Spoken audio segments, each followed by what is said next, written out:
Party मनेबे भाई रे सब मिल के, भैया विक्रम के जन्मदिन के। संदीप बाबू एखन अपने सब सुन रहे छी आरके म्यूजिक के प्रस्तुति। अभी आप सुन रहे हैं उगना धाम भवानीपुर से बाबा रिकॉर्डिंग स्टूडियो की शानदार प्रस्तुति। मनेबे हम बर्थडे पार्टी भाई रे मिल के सबे संघाती, भाई रे मिल के सबे संघाती।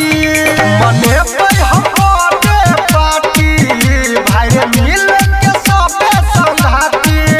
भाई रे केक मंगेबै संगे डीजे बजेबै, भाई रे केक मंगेबै संगे डीजे बजेबै, नचबै सब झूम झूम के।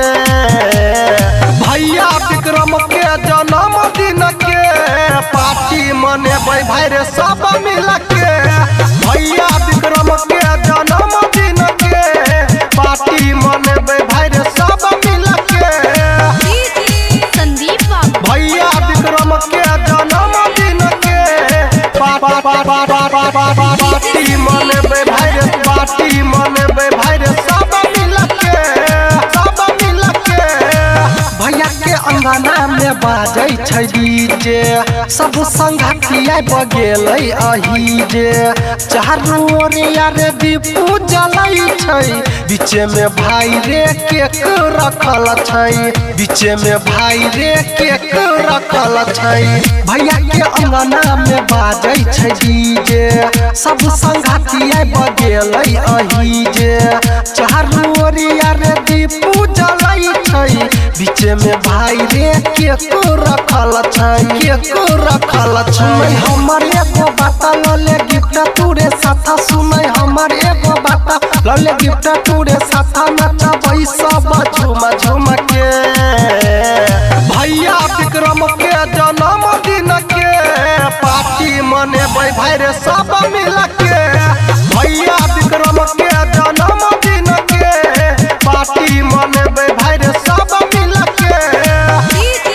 संदीप बाबू भैया विक्रम के जन्मदिन के पार्टी मनेबै भाई रे, पार्टी मनेबै भाई रे सब मिल के, सब मिल के।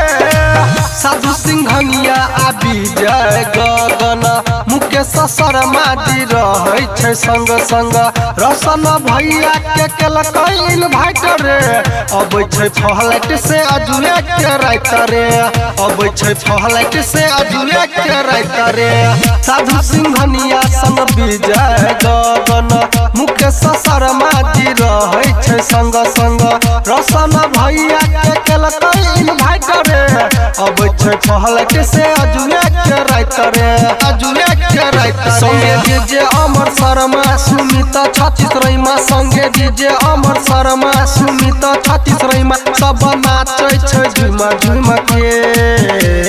भैया विक्रम के जन्मदिन के पार्टी मनेबै भाई रे सब मिल के। भैया विक्रम के जन्मदिन के पार्टी मनेबै भाई रे सब मिल के। Presented by